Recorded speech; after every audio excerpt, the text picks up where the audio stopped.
Assalamu alaikum and hello viewers, researcher. I'm going to present my video on writing a comprehensive abstract, basically how an abstract can be written in more effective way that can be appealing, that can be attractive, that may also entice potential readers. As a result, paper will be read and cited by potential readers.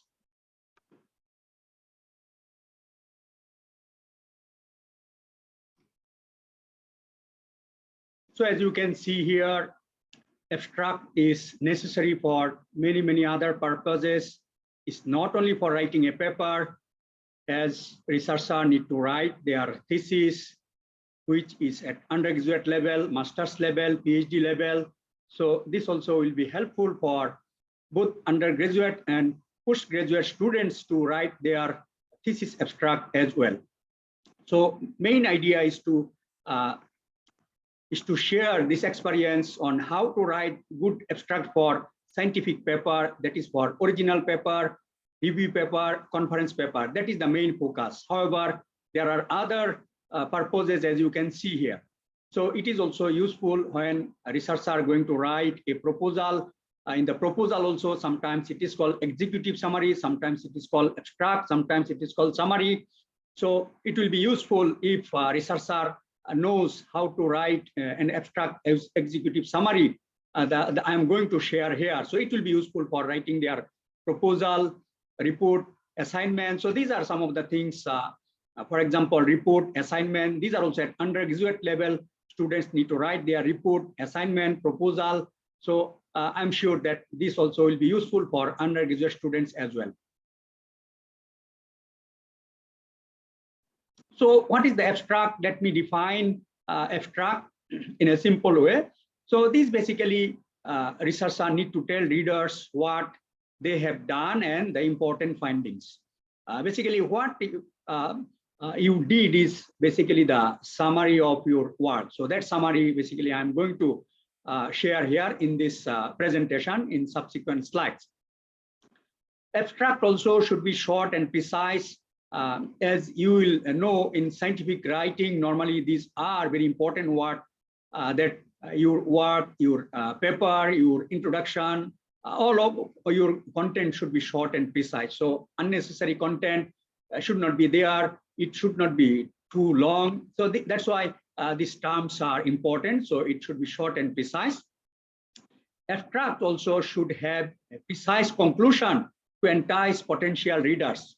As you know, if abstract is written in a concise, nice way, in an attractive way, in a comprehensive way, in an appealing way, there are possibilities that researcher will read your full paper, and as a result, at the end, they may use it, they may cite you. So that's why writing an abstract is also an art, and this potentially will entice potential readers to cite our papers. Abstract also should not contain the details of experimental procedures and analysis. Yeah, there should be a few sentences, very brief statement, definitely not each and every details of experimental procedure analysis should not be there, because it is a small component, small part of your thesis, your paper. So that's why excessive content, each and every detail should not be here. It also should contain significant results, findings. So that is very important aspect. As you can see at the first bullet also, I highlighted the important findings, results. This should be the one of the focus, one of the component of a good quality abstract that basically potential readers will be looking for. To make it short, precise, and to keep within the boundaries. So there are some guidelines that abstract should not be more than 150 to 200 words. Again, it will depend on the journal. If it is thesis, so it should be more than that. But in case of a journal, normally these are the word limits, so that it can be concise, it can be clear, it can be precise. And also, you should check the author's guideline, how many words actually you can put in your paper when you are going to submit in a specific journal. And also during the online submission, there are also word limits. So if word limits 150 or 200, actually, if you put more than that specified amount of word, actually it will not allow. So you need to reduce the number of words. So that's why following author's guideline is important. So this is based on my experience as an examiner, as a reviewer, as also the supervisor. As some of you know that I'm supervising many students. So when you supervise students, so when they come out with their papers, we see these are the potential challenges. These are the major problems students face. Normally, these are our findings. So normally papers, abstracts are not structured. So what is structure? Basically, abstract has number of 4 or 5 components, such as background information, objectives, methods, result discussions, findings. So then if it is not structured, I mean, some components are probably missing, as I mentioned here. Some of the components are missing, some of the elements are not provided, not balanced, meaning that one component is too heavy. Most of the components are, most of the discussion are on background information, whereas findings, some good results also need to be provided. So I will present in one of the slides so that you can clearly understand what does it mean by not structured, not balanced, and also the missing elements. And also as a researcher scientist, we see that sometimes we write in our abstract, in our other part of the paper, some emotive terms called hues and significant. As you know, we are dealing with numbers, figures, so it is always good if we put exact number, exact value, exact figure, exact percentage. So then we can avoid these types of emotive term, because sometimes significant is also a statistical term. So if we put with this example as I highlighted here, the highest thermal conductivity enhancement is found to be 64%. So we did not mention here significant. So we specifically mentioned that thermal conductivity improved by 64% for 0.1% of concentration with silicon oil magazine nanofluid compared to pure silicon oil at 150 degrees centigrade. So this is also specific temperature. So sometimes also in the abstract, based on my experience, there are no major findings, major results, important findings are not provided. So normally these are the major challenges, major problems researcher, young researcher, early career researcher face when they start writing their abstract. This is very important slide. Actually, this is actually the heart of presenting this abstract, writing the abstract in a comprehensive way with the necessary elements, components. So as you can see, there are 5 elements.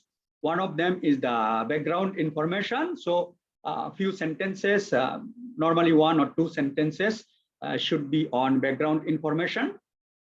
Then there should be also 1 or 2 sentences on objectives. Few sentences also should be on methodology. There should be some content on results. And finally, there should be have some most important elements, important findings.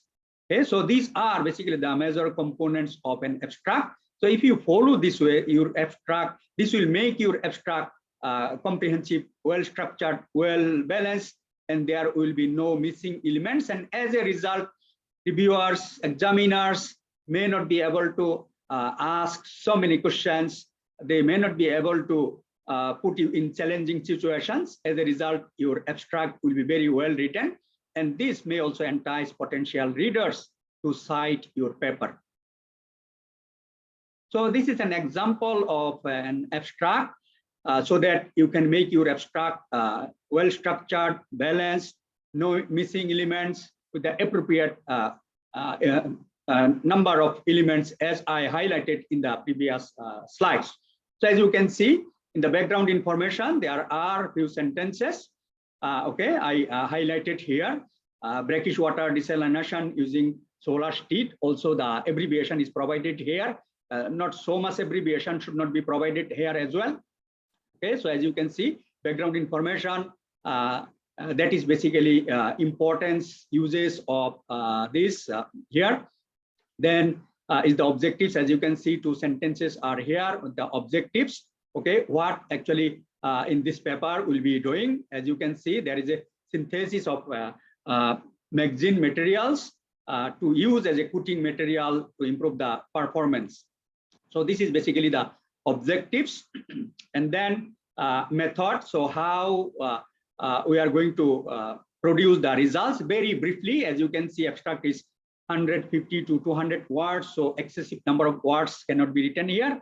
So this is also another art of writing abstract in a concise, simplified way. So writing is also another important challenging elements here, as you can see. So your full methodology, method part, actually you need to write it here very briefly so that readers, examiners, reviewers can really understand before going through your whole paper. So as you can see, there are some contents on results highlighted here. And finally, as you can see, there are strong findings has been highlighted here. I will not recite this content. So most important thing, as you can see, there are 5 elements. So background information, objectives, methods, results, findings. So if you write this way, so it will be well balanced, it will be structured.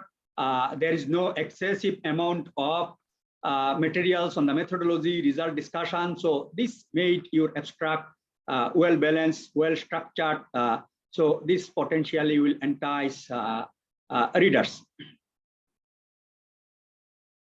So what should not contain in the abstract? So a lengthy background, as you have seen, there are limited words, but sometimes new researcher, inexperienced researcher, when they start writing, maybe they don't know, they are not well trained, and as a result, they will write most of the content on background information. So other important element will be missing. So it will be imbalance, and particularly the background will be too much.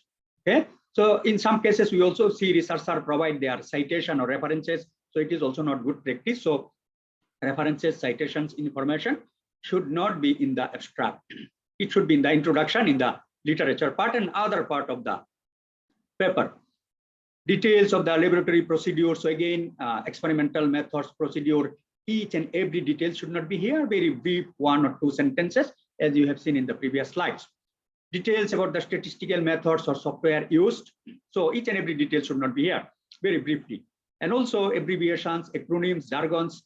Too much abbreviations, acronyms, and mathematical jargons should not be there, because normally researchers, reviewers, editors don't feel comfortable when there are a lot of abbreviations, acronyms, chemical formulas, jargon. So this basically distract potential readers to read your abstract, and if abstract is not read, maybe inside your paper something good elements there, but you will miss that opportunity due to this writing difficulties with a lot of abbreviation, acronyms, and jargon. Particularly, I also face distracting. I also feel discomfort when I see that a lot of acronyms, abbreviations, jargons are there. Why? Because I need to go and dig out where, what is the meaning of all these things inside the paper. As you know, the reviewers don't have much time. They are busy people. So if you present in such a way, actually, it is not a good approach. So it is always advisable that you avoid, don't write too much abbreviations, acronyms, jargon, chemical formula in your abstract. Results or interpretation that are not discussed in the text, in the result and discussion section, something you have not presented in the forms of results, discussion, findings, don't bring it here. That is irrelevant. So normally this is a question sometimes asked by researcher, and I also feel what should be the difference between abstract and conclusion. I remember in one of the seminars, some participants asked this question. I think it is better to make a very clear definition of what is the abstract and conclusion. So abstract, as you have seen, with the major elements, so it is basically the summary of your whole paper. So you have introduction part, you have methodology, method part, you have result and discussion section, you have conclusion. So basically from all those components, you are bringing few sentences, very pertinent component from all those components, and you are making an abstract. That is basically summary of your full paper with background information, objectives, methods, results, and findings. Whereas conclusion is particularly based on your stated objectives. It is findings. It is the concrete findings based on your stated objectives. So as you have seen in the abstract, there is one component, results and findings. Okay, so one of the components of abstract is actually conclusion. Okay, that is findings, strong findings. All the findings based on your stated objectives, that will make your conclusion very, very strong. So what is the basically difference in a keyword? So abstract is the summary, conclusion is the concrete achievement of your objectives, that is concrete findings. Okay. So this is also another question may arise in your mind. So when should researcher write their abstract? As you know, abstract actually comes from different components of your paper. So it is always advisable that you start writing your abstract at the last portion. I mean, once you have method, result, discussion, conclusion, introduction part, and then you start writing your abstract, because you are bringing all components of your paper and you are trying to construct your abstract. At the initial stage, probably you can write draft or initial, but when you have all the components, then you need to fine tune. So in my view, I think it is the best option that you write at the once you have all other components. So as you have seen, I spent some of my quality time to help young researcher, early career researcher. At the same time, I also strongly feel that it may be helpful for senior researchers, senior supervisors, because sometimes they are busy, so they can refer this content to students so that they can get the benefit. So to reach better impact, more people, I humbly request all of you so that you can share to the research community for the better impact. At the same time, I tried my best to improve the quality based on 25 years of my experience. But again, I'm a human being, so I'm not perfect. There might be, you may have some concern, okay? Particularly, you can suggest how my presentation, my content can be improved. At the same time, you also can suggest some of your topics, like some already suggested. Certainly, I will provide more videos on supervision, on writing, original paper, review paper, proposals, ethics. Based on my time, as you know, I'm also academician, I'm also researcher, I have many other things also, but I have passion to help young researchers. So based on my available time, my suitable time, I will upload videos on different contents time to time. So also subscribe to get the latest update.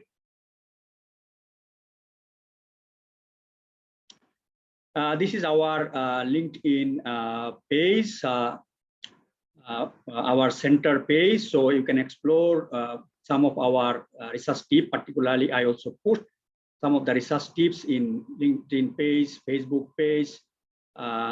So that's why, as you may know, sometimes it is not possible to share each and everything in more details in Facebook, LinkedIn.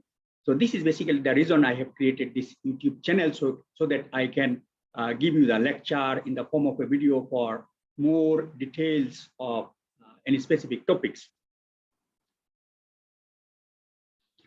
So I also suggest to explore more about Sano University for your higher studies, undergraduate studies, postgraduate studies, research. And also Sano is an amazing place, beautiful place, world-class city. You can come and visit once the COVID situation improves. So I think it's already started. It is also a tourist spot you can enjoy. So we also have a School of Engineering and Technology, particularly chemical engineering program, electrical electronics program is running. So you can suggest your friends, relatives, your children, so that they can explore more, and they can also enroll for their higher studies and research at Sano University. It is also good that we have strong partnership with Lancaster University. Most of our programs are validated by Lancaster University. Even some of them, the degrees are getting the 2 degrees, 1 degree at Sunway, 1 degree at Lancaster University. This time we are celebrating 15 years of strong partnership with Lancaster University.